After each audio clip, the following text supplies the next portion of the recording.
You want details? Fine. I drive a Ferrari 355 Cabriolet. What's up? I have a ridiculous house in the South Fork. I have every toy you can possibly imagine. And best of all, kids, I am liquid. So, now you know what's possible. Let me tell you what's required. Okay, all right, here we go. We try to sift through these. I got a fake one in here that was so funny. I still almost read it, but I knew it was fake. Okay, lifeadvicerr@gmail.com. All right, morning, guys. Big fan. 6'4", 34 years old, cut like De Niro in Cape Fear. Wow, shout out to your cutness. Remember when he was drowning? He was yelling at him. That's De Niro drowning in Cape Fear. Thank you. Sorry. That was unbelievable. Okay, need your advice. This is a good one. You're going to like this one. Story starts 15 years ago back in college. Halloween 06. We had a solid 8-person crew back then. 4 guys, 4 girls, all platonic, which seems impossible, by the way. I don't know that I believe that. No chance. We were all dressed up, headed to a house party. On the walk over, one of my female friends mentioned she's invited her study partner from her class to join us at the party. We all get there. Party's raging. Everybody's already drunk. Just the usual Halloween shit. Out of the corner of my eye, I spot this slutty Betty Boop. Now, you're probably thinking, slutty Betty Boop? Trust me, it was nice. All right, first of all, we don't use that term on this podcast. Aggressive. So, to reference, liberated, yeah, right. Very liberated, in touch with her, how she felt. Betty Boop was ahead of her time. Yeah. Okay, so anyway, Betty starts walking over us. As it turns out, she's my friend's study partner. Out of nowhere, my buddy, let's call him Dave, leans in and whispers dibs into my ear. Now, dibs is not cool either, guys, but not how it works. 06. Right. Okay. I've always thought dibs was stupid and disrespectful. All right, our emailer's on the side, but I honored it for about 15 minutes. Dave completely strikes out, and Betty was clearly feeling me. Long story short, Betty and I went home together, dated for the next 2 years. Okay.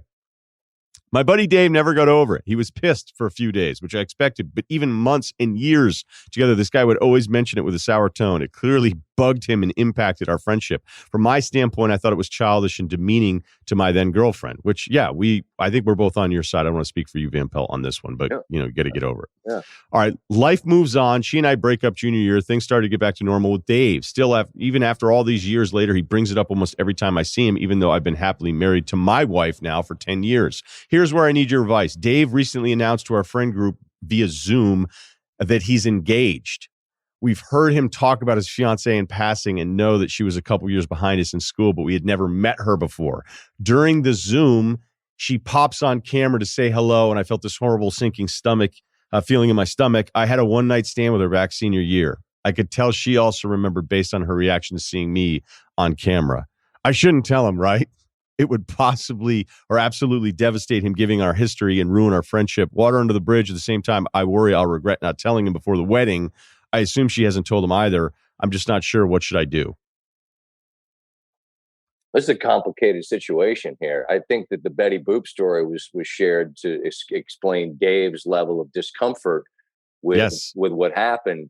And given Dave's level of discomfort over Betty Boop, with whom you had nothing, the idea of spending your forever with someone that your buddy spent some time with, I don't know. This Dave guy is like a real good friend. Yeah, it sounds like it. But look, I think we go back to the beginning where Dave kind of sucked. Yeah, Dave sucks. Like if Dave is going, I'm mad at you. Hey, if a girl doesn't like you, a girl doesn't like you. And you have to accept that maybe this girl is going to like your friend more than you. And no one wants to feel like you chose him over me. But dude, you had 15 minutes at a Halloween party.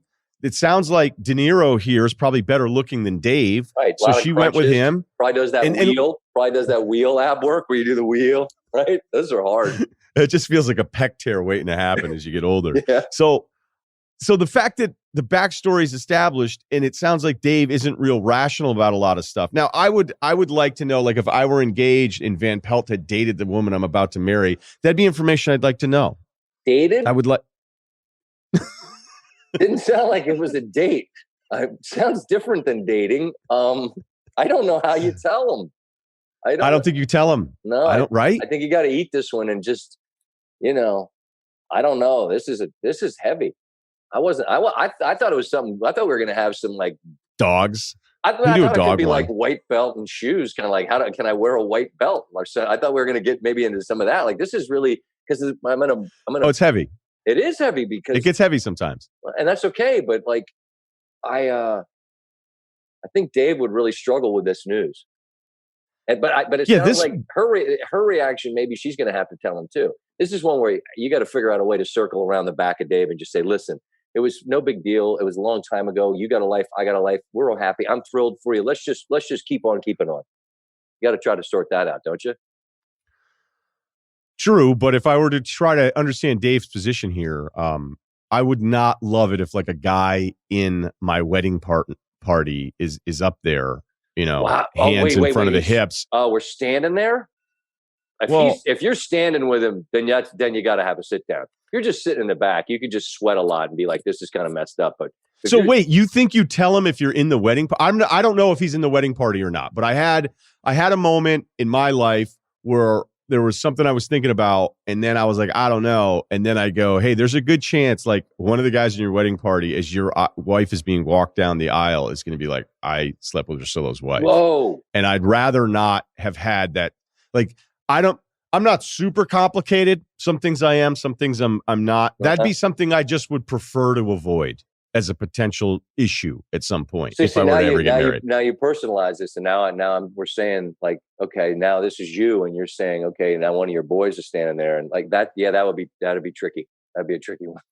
Now, the other calculation on this could be, hey, if this guy Dave's really happy, Dave got mad. He's found his one. Dave got mad about Betty Boop, and she didn't even like him. She didn't like him. She didn't know him.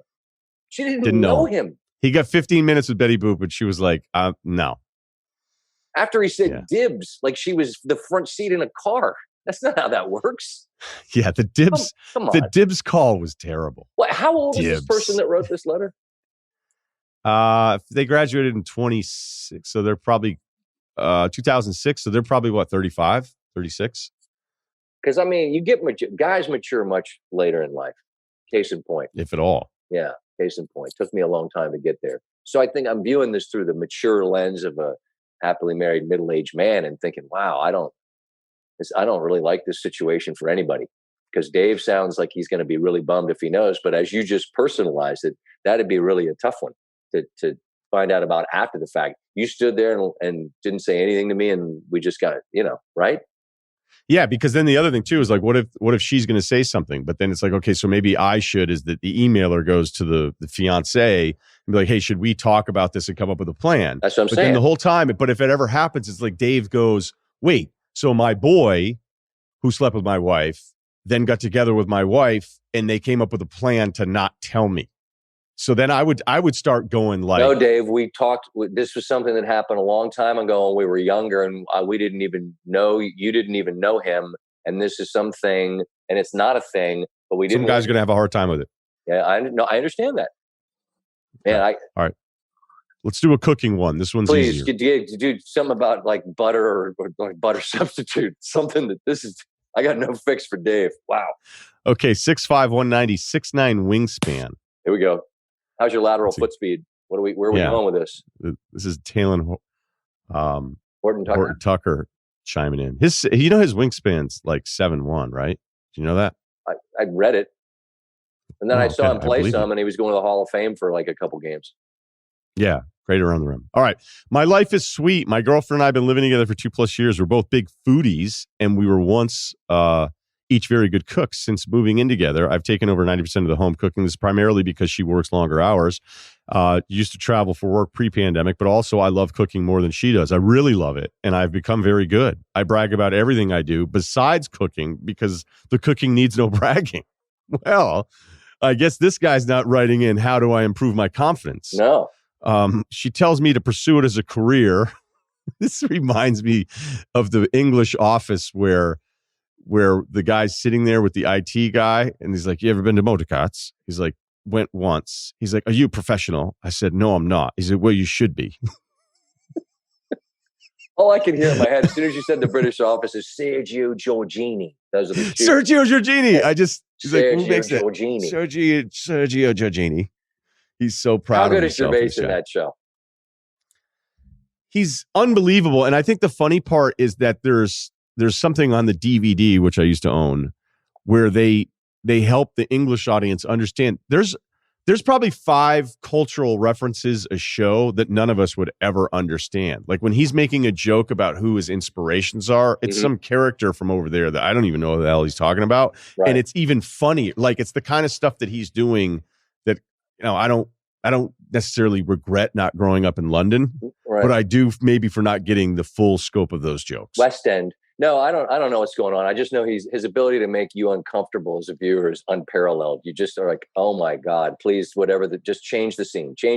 So wait, so what happened with the cooker, the professional? Okay. All right, here we go. So he's decided at 35 to not pursue it. Okay, cool.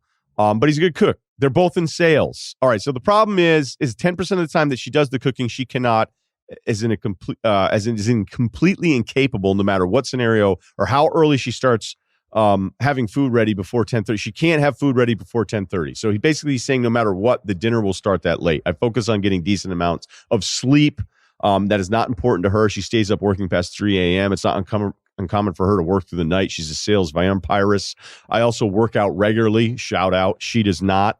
I would like to eat before 10:30 so that I'm not immediately going to sleep after dinner. We know that, breaking down the proteins, some of the stuff. It's yeah, all right. Yeah, we understand the science there. Because she cooks so rarely, she assumes each time she does it, it's a special occasion, and each meal seems to be 250% of what 2 people would ever make. All right, so our portions are off too. This adds to the time needed. When these meals get more and more delayed, I've been told by her I have a tendency to get hangry. Tendency? It sounds like you definitely are. Each time this happens, I tell myself to tell her 10 p.m. is my at-home dinner cutoff time moving forward, but I don't know how to do this without seeming like I'm insulting her or starting a fight. There's no way you can tell your girlfriend in the house, hey, dinner cutoff time is 10 p.m. No one's ever going to be cool with hearing that. I volunteer to help however possible, but she turns that down and tells me to just relax and enjoy the night off from the kitchen. She knows I want to eat earlier, but like I said, she cannot achieve that no matter when she tries. I don't know how to say thank you, but this 11 p.m. and later dinners are ridiculous without her going on strike from cooking for months and also protesting my 8 p.m. dinners out of anger. She's great with everything, but she's become so self-conscious with cooking lately that only adds the delay and seems to add to my problem of how to address this. Does this guy live in Barcelona, or should I say Barcelona? Because if he does, well, if you don't, he'd be okay with it then. Exactly. Because if you don't, then I'm on his side. That meals beginning at 10:30. What are we talking about?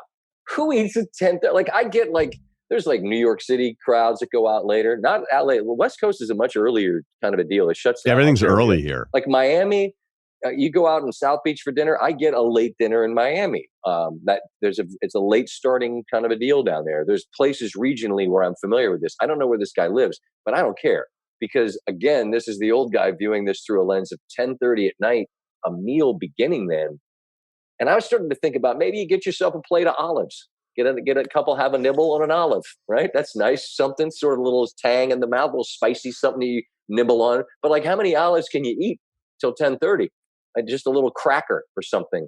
I don't think this is an unreasonable request. You don't have to get hostile, but you just say, look, you stay up till 3. I don't. Can we eat before the local news comes on?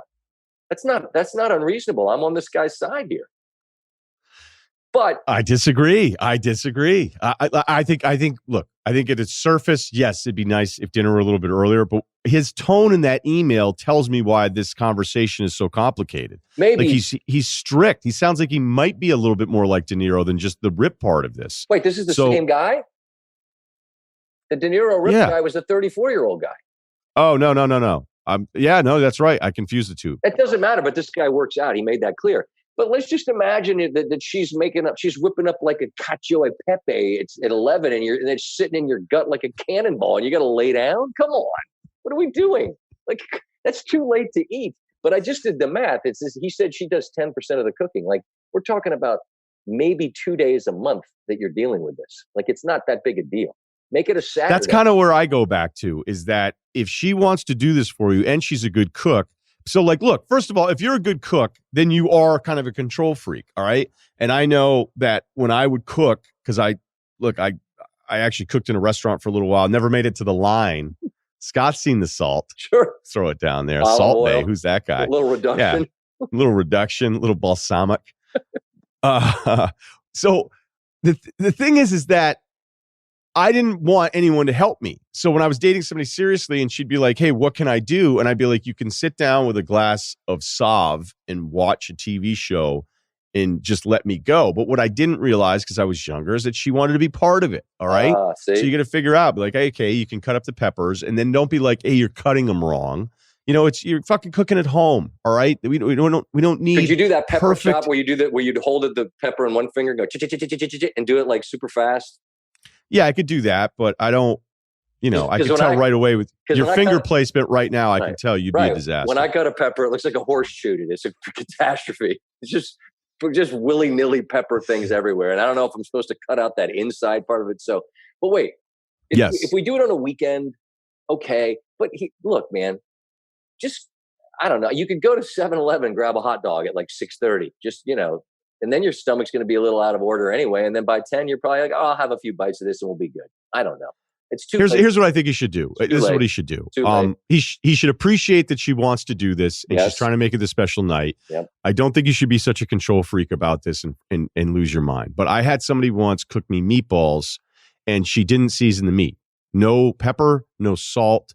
And she cooked 100 of them. 100 of them. And there was a tub, an army, a WWII issued tub of meatballs in my fridge for a month because I felt bad. Just chuck them when she left. Right.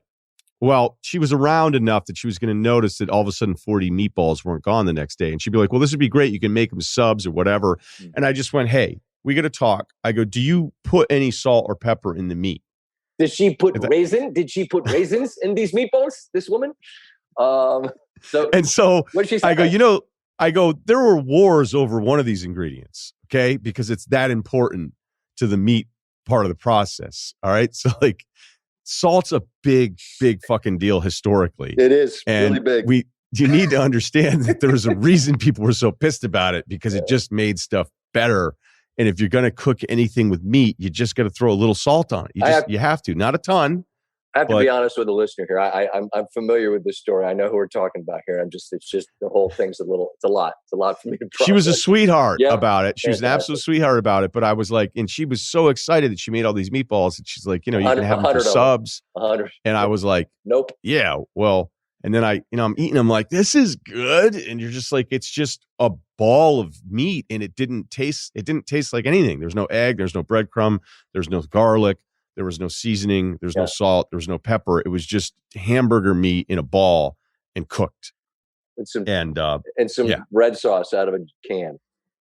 Yeah, but she was doing her best. There you go. All right. Here's what I think our guy should do. Our guy should decide, because of portions and because of time, let me be your prep cook. That's my solution to this. He says to her, the nights you cook, I will be your prep cook. I will prep all the portions out. I will make sure everything everything is ready to go. You're basically her own version of Blue Apron. You're Blue Aproning her. Hey, what do you want to cook? You tell me what you want to cook. You can go buy if you want to, or I'll buy, but I will prep everything, and everything needs to be prepped and ready to go at 7:00. So our cook time, 8:30, a couple glasses of wine. And it's a cuddle fest, and we're watching Netflix by 10:00. Love it. We'll pound the veal, get a little panko going, some seasonings, huh? There you go. I like it. But don't panko too early. No, you got to wait. Otherwise, the whole thing falls apart. I don't even know. I totally winged that. I didn't know what that meant. I felt like I had one other thing to ask you, because you got to run, right? Got to go pick up my guy, but I can, whatever. Where's he going to go? He's 3. No, let me let you go, because I don't want you to be. Is it one of these? Because these get involved. Like, we really got to work through these. No, I don't. You know what? This is just a life advice to the parents out there. My sister and I were talking about how our parents were always the last parents to pick us up all the time, no matter what, everything. I don't want your boy to start with that. So it's traumatic. Yeah, so let me. All right, but I just so you know, like, when I get him, what we do is there's a gas station right next to it, and we stop there and we get an ice cream treat every day. And Mom says, "Hey, maybe we don't get ice cream every day just for going to school." And I'm like, "Nah, you're right, we won't." And then when we stop, I'm like, this is just a dad and son thing. And then we run in the house, and the first thing is, "Daddy bought me ice cream." I'm like, Jesus Christ, man. We got to work. So wait, so you're being told, do you think as an older dad, you're just like, I don't care. We're getting ice cream every day. 100%. I just do. I just want him to like me a lot. So I'm just kind of like bribery through treats. Plus, I've been away. Plus, I was just away. I just got back. Like, I might get him 2 today. I mean, he might be double fisting like a rocket, like a bomb pop and a strawberry eclair. Coming here, doesn't want to eat lunch at all. Just big ice cream hangover. That could happen. Well, go get your kid and get some ice cream. You're the best. I'm hugging you from afar, bro. That takes me back to the headspace of the old days and the mail bags and all the rest. And I love it and I miss it. Yeah, me too. Every day. All right. Talk to you soon. Appreciate you, man. Be good. See ya. You check out Scott on Sports Center. It's on ESPN. It's one of the important sports centers. So check it out late at night. I think 11 Eastern. Depends on kind of when. And by the way, I don't want anybody to feel like if you're on Sports Center on a different shift that it's not important, because you're important, man. Whoever you are, you're important. That'll do it for us. Wednesday and Friday this week. Get your life advice questions in, and please subscribe, spread the word to the podcast. And as always, appreciate you listening, and we'll check you out later this week.